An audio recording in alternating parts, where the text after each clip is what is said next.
Muy buenos días, queridos estudiantes de nuestra sección de Ética del Docente de la Universidad de Carabobo y de nuestra querida Facultad de Ciencias de la Educación. Aquí nuevamente conectándonos en estos tiempos de pandemia, tratando de mantener, como siempre, nuestra academia activa. Nuestra propuesta de reflexión de hoy es la ética o la moral, porque habría que estudiarlo a profundidad. Sin embargo, como siempre, damos las pistas de reflexión de uno de los autores más importantes y más relevantes de toda la filosofía, el señor Immanuel Kant. Y creo que esto es clave. ¿Por qué? Porque Kant comienza a proponer una ética desde lo humano mismo, asumiendo una antropología donde el hombre llega a la adultez, a la capacidad de tomar decisiones por sí mismo. Y esto es importantísimo. Es importantísimo porque ciertamente la filosofía ética o la ética propuesta por Kant puede resumirse con estas palabras, aunque Kant hace una estructura de pensamiento realmente interesante. Y los invito a leer la crítica de la razón pura, que ya la debimos haber revisado en tiempos de teoría del conocimiento. Y existe la crítica a la razón práctica y que son elementos interesantes para reflexionar. Sin embargo, vamos a dedicarnos en estos minutos a distinguir estos elementos significativos de la propuesta de pensamientos en torno al comportamiento humano que plantea Kant y que puede resumirse en autonomía. El hombre debe llegar a su adultez de reflexión y asumir el reto de autodeterminarse. Autodeterminarse, y aquí va a surgir el deber. El hombre asume el deber como elemento que lo hace libre y debe mantener esa voluntad. Esto es lo que nosotros ya en Kant se llama el sapere aude. Ten la disposición de pensar por ti mismo. Asume tu propio acto libre de decisión. Y esto lo plantea el mismo Kant cuando en su texto sobre la ilustración, que dice, la ilustración es la salida del hombre de su condición de menor de edad. Menor de edad porque ya no necesita tutor, sino que necesita es tomar decisiones él mismo, de la cual él mismo es culpable, porque el hombre fue el que creó según los dioses, y los dioses fueron quienes desarrollaron las normas. Y es por eso que dice Kant que la minoría de edad es la incapacidad de servirse de su propio entendimiento sin la dirección de otro. Uno mismo es el culpable de esta minoría de edad cuando la causa de ella no radica en una falta de entendimiento. Fíjense, porque para Kant todos tenemos entendimiento y Kant va a sustentar una antropología de la igualdad, sino de la decisión y el valor para servirse de él con independencia, sin la conducción de otro. Sapere aude, ten valor de servirte de tu propio entendimiento, pues es la divisa de la ilustración, el que el hombre se despierte de su sueño mítico y asuma la responsabilidad de convertirse en fin. Y es por eso que el hombre se convierte en fin en sí mismo, es un fin. Ya el fin no radica en lo otro. Kant genera unos principios antropológicos que es interesante. Pero, ciertamente, el imperativo impone querer una ley universal. No es que todos vamos como borregos por aquí o es que todos vamos en caos. No, hace falta una norma, una ley, un imperativo que tiene que ser racional. Debes tener una voluntad racional o bien debes querer una ley universal a todo querer. Y el deber afecta a un determinado querer. Entonces, no es el querer por el querer, es querer el deber. Fíjense, de aquí viene esa famosa distinción entre el ser y el deber ser. El ser, lo que hacemos, y el deber ser lo que se debería ser. Por eso es que el hombre irrumpe ahora como un ser que se propone fines. El hombre es quien determina y al proponerse fines se propone elecciones y al proponerse elecciones se propone su propia libertad. Kant llama a esto la autodeterminación. Entonces es clave porque es el hombre quien debe autodeterminarse. El fin que el hombre se da a sí mismo es el fundamento de su decisión de obrar. Y aquí viene el elemento libertad. Fíjense que es importante porque hasta Kant queríamos sustentar una ética en principios teológicos y en otros tipos de principios. Y ahora Kant determina que el fin es el hombre en sí mismo. Y esto no tiene nada en contra de la humanidad, al contrario, está reivindicando que el hombre es fin en sí mismo, es centro, es antropología. Por eso, continúa Kant, no solo define sus fines, sino que se define a sí mismo. En su existencia global, como fin de su conducta, define la vida en la que todos los fines se integran como unidad. Por eso la ley universal, es decir, igualdad. Recordemos que Kant vivió a plenitud el calor de la Revolución Francesa y las ideas libertarias y sobre todo las ideas de igualdad, porque había mucha desigualdad. Por la idea del deber me autodetermino desde una ley racional. Y fíjense, siempre va a estar el elemento racional. Esto es, yo me doy una ley a mí mismo. Y esta forma de autodeterminación mediante la ley universal es autonomía. Es decir, yo soy autónomo, pero autónomo en función de una ley que me permite, aquí estamos hablando de derechos humanos, si queremos, si existe igualdad, si existe autodeterminación, estamos hablando de derechos humanos. Por eso es que la autonomía es autodeterminación concreta, es autolegislación. Y eso es importante. ¿Por qué? Porque ciertamente, y es un aporte significativo de Kant, como dice Williams, las cosas no son buenas ni malas. En ellas no hay méritos ni deméritos, ¿no? Lo que es verdaderamente digno de llamarse bueno o malo es el hombre, es la persona. Entonces, el problema no está en las acciones, sino en quién hacen las acciones. Pues éste verifica los actos y en esa acción podemos distinguir entre lo que el hombre hace y lo que el hombre quiere hacer. Se advierten los predicados bueno, malo. Dichos predicados no corresponden al hacer, sino al querer hacer. Esto es importante porque entonces el hombre se debate entre lo que quiere hacer, entre lo que es. Entonces, por ahí uno escucha, bueno, está el ser y el deber ser. El ser lo que hace, lo que se manifiesta, pero lo que debería ser ese elemento. Entonces, frente a eso, el problema está en la reflexión humana, que es quien determina los actos, porque los actos en sí mismos no son ni buenos ni malos, son actos. Es el hombre quien determina, es el hombre quien, según su autodeterminación y su legislación, dice que eso está mal. Por eso el elemento clave que va a surgir es la libertad. ¿Por qué? Porque la libertad es la condición de posibilidad de la moralidad. La libertad es la que te permite discernir y establecer lo que es bueno y lo que es malo. Y por eso se habla de moral. ¿Por qué? Porque la moral nos lleva a pensar que hay sociedades donde ciertas acciones son permisibles y ciertas acciones no.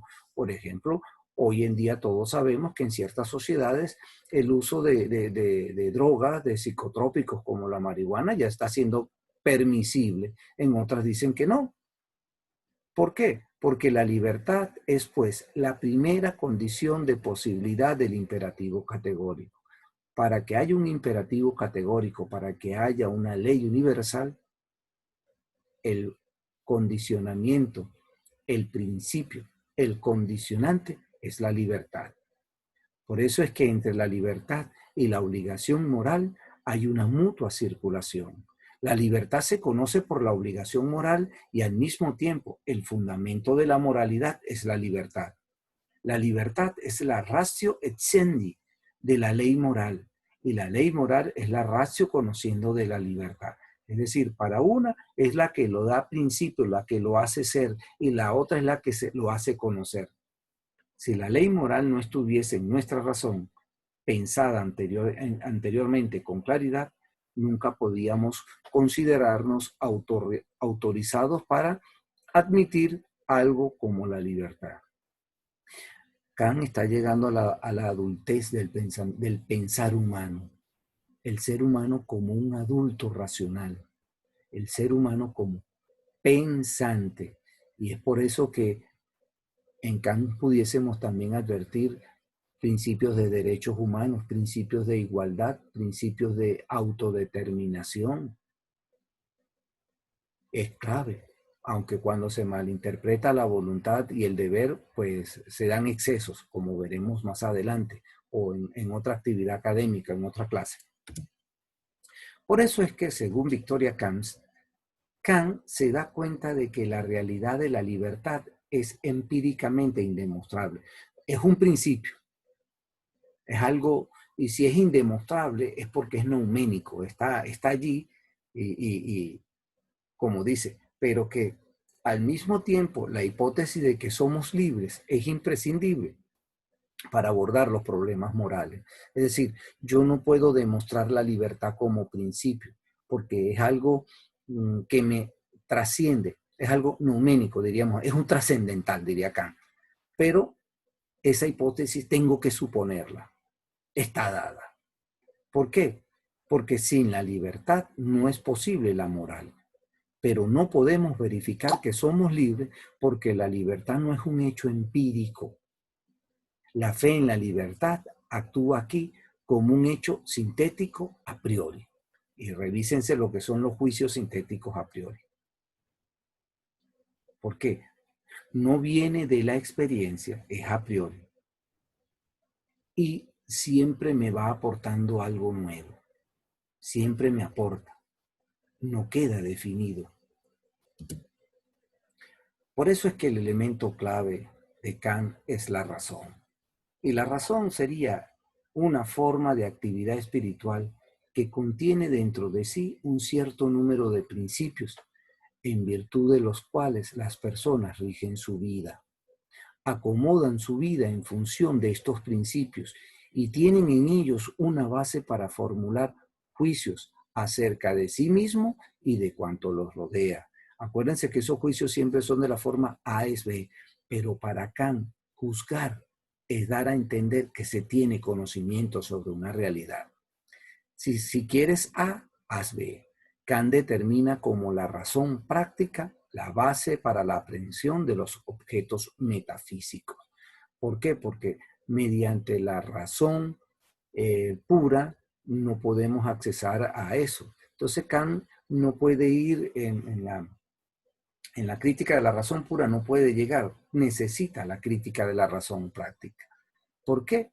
Porque en la conciencia moral actúa algo que, sin ser la razón especulativa, se asemeja a la razón.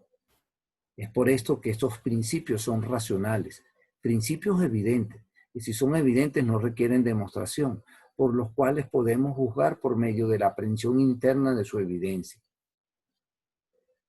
No es aplicada a la esencia de las cosas, sino a la acción moral. Es decir, no se trata de buscar el noúmeno, la substancia, la esencia, sino que se manifiesta en el actuar. Y esto es importante porque al final Kant comienza a actuar en función de máximas, en funciones de determinaciones para lograr la cohesión del ser humano y de la sociedad. Por eso aquel famoso imperativo categórico de obra de manera que puedas querer que el motivo que te ha llevado a obrar sea una ley universal. Es decir, tú en tu individualidad actúa de manera tal que ese motivo que te llevó a actuar sea una ley universal. Es lo que Kant advierte que todo acto voluntario se presenta a la razón, a la reflexión en forma de imperativo. Imperativo es un mandato. Todo acto en el momento de comenzar a realizarse aparece a la conciencia bajo la forma de mandamiento. Y si aparece bajo la forma de mandamiento, lo que hay es que tener la voluntad para ejecutarlo. Fíjense, usted es libre, se da cuenta que su conciencia, su razonar, lo lleva a un actuar determinado, a darse cuenta, y ahora lo que le queda es la voluntad de actuar. Por eso aparece a la conciencia bajo la forma de mandamiento. Hay que hacer esto, esto debe hacerse. Son imperativos hipotéticos, es decir, de suposiciones, de hipótesis, si A es, y lo otro es categórico, debes. Y esto, recuérdense que aquí están unos de los elementos clave, porque hay referencias al conocimiento. Kant se mete en el problema de la razón pura, donde aparecen estas claves, el mundo, el alma y Dios. Y a estos no se puede acceder a ellos a través de la razón pura, porque Kant lo hace dentro de los mismos límites de la razón, se da cuenta que hay esos trascendentales, pero que a esos trascendentales no podemos llegar con la misma razón pura porque son de carácter nouménico. Entonces Kant se va a la razón práctica.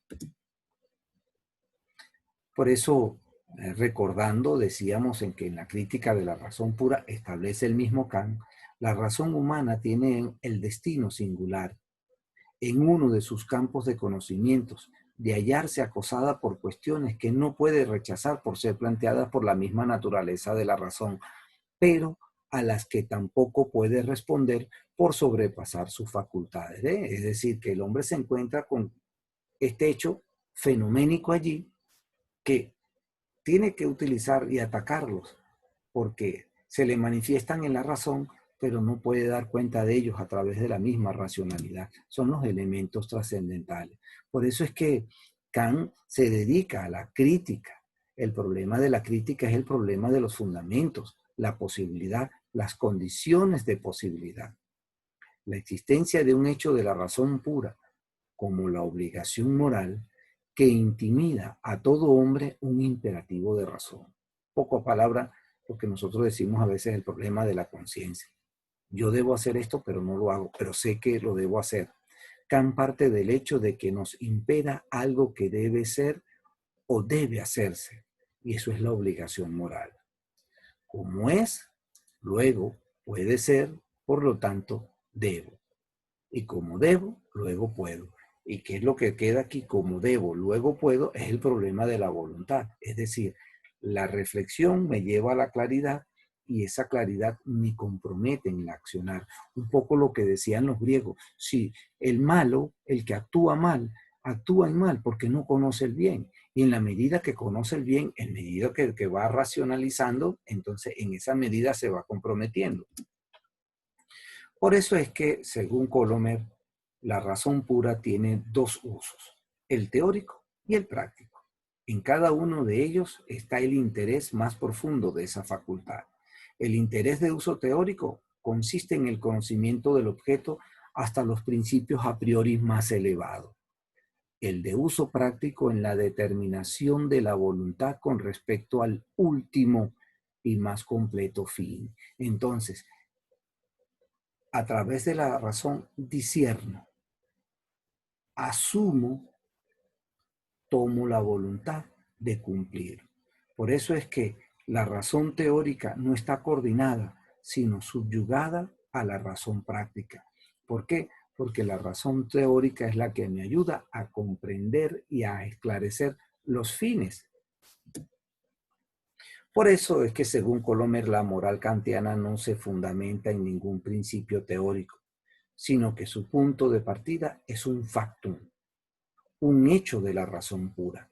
Y ese es el hecho moral. Esto es importante, queridos estudiantes, porque si es así, todos somos a priorísticamente abiertos a la moral. Todos, de acuerdo con Kant, tenemos esa condición natural de abrirnos a la moral. Según Kant, que la razón pura pueda ser práctica, es decir, puede determinar por sí mismo la voluntad independientemente de todo dato empírico. La razón pura se muestra en nosotros realmente como práctica. Entonces, claro, en la medida en que yo voy esclareciendo, en que voy racionalizando, en que voy entrando en razón o voy dando razones justificando, se me van aclarando los fines. Por eso es que de alguna manera está la representación de un principio objetivo, en tanto que es constructivo para una voluntad. Llámese el mandato de la razón. Y la fórmula de ese mandato se llama imperativo. Y ese imperativo es, quiere una ley universal como un bien, es un imperativo. Y la idea de una voluntad santa y racional es el imperativo. ¿Por qué? Porque de acuerdo con Colomer, buscando la formalidad, la dialéctica de la razón práctica quiere determinar la estructura del supremo bien. Fíjense, hemos ido dilucidando hasta llegar aquí. Virtud y felicidad. El hombre virtuoso, el hombre que obra moralmente, no busca la felicidad, pero obrando moralmente se encuentra con la fe, se hace digno de ella. Por eso es que virtud y felicidad constituyen pues conjuntamente el supremo bien. No solo de cada persona, no, sino que cada persona va haciéndolo inteligible y de alguna manera se van contactando unos con otros, incluso de un posible mundo moral o inteligible. Por eso es que ciertamente lo bueno no radica en el resultado de la acción, sino en la intención, en la voluntad de hacer algo bueno, ya que evidentemente esa voluntad como tal, si lo que busca es el bien, no puede ser ni buena ni mala, porque al final la voluntad es la voluntad, es llevar a la acción eso que hemos comprendido, esa racionalidad en función de los fines. Por lo tanto, la ética no ha de ser teleológica. El deber moral no se nos impone en función de unos fines o de unas consecuencias, sino porque es moral, es decir, es a priori. Recuérdense que decíamos al principio que no podíamos dilucidarla, sino que estaba dado allí. Es una cuestión de principio. El objetivo del deber moral no es la felicidad, sino producir la voluntad buena. Es producir la acción de hacer las cosas como deben hacerse. Una voluntad que quiere hacer el bien. Por eso, el mismo Kant, la ley moral es dada, por así decirlo, como un hecho de la razón pura, de la cual nosotros tenemos conciencia a priori y que es cierto apodícticamente, es decir, puede ser ido dilucidando, aún suponiendo que no se puede encontrar en la experiencia ejemplo alguno de que haya sido exactamente, se haya seguido exactamente. La realidad objetiva de la ley moral no puede ser demostrada por ninguna deducción, es a priorística, por ningún esfuerzo de la razón teórica, ni tampoco puede ser confirmada por la experiencia y demostrada a posteriori.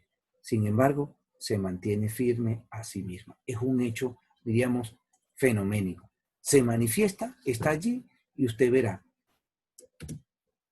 Por eso es que Kant insistió en que la moral debería ser autónoma, que no había razones y que no había razones para ser moral.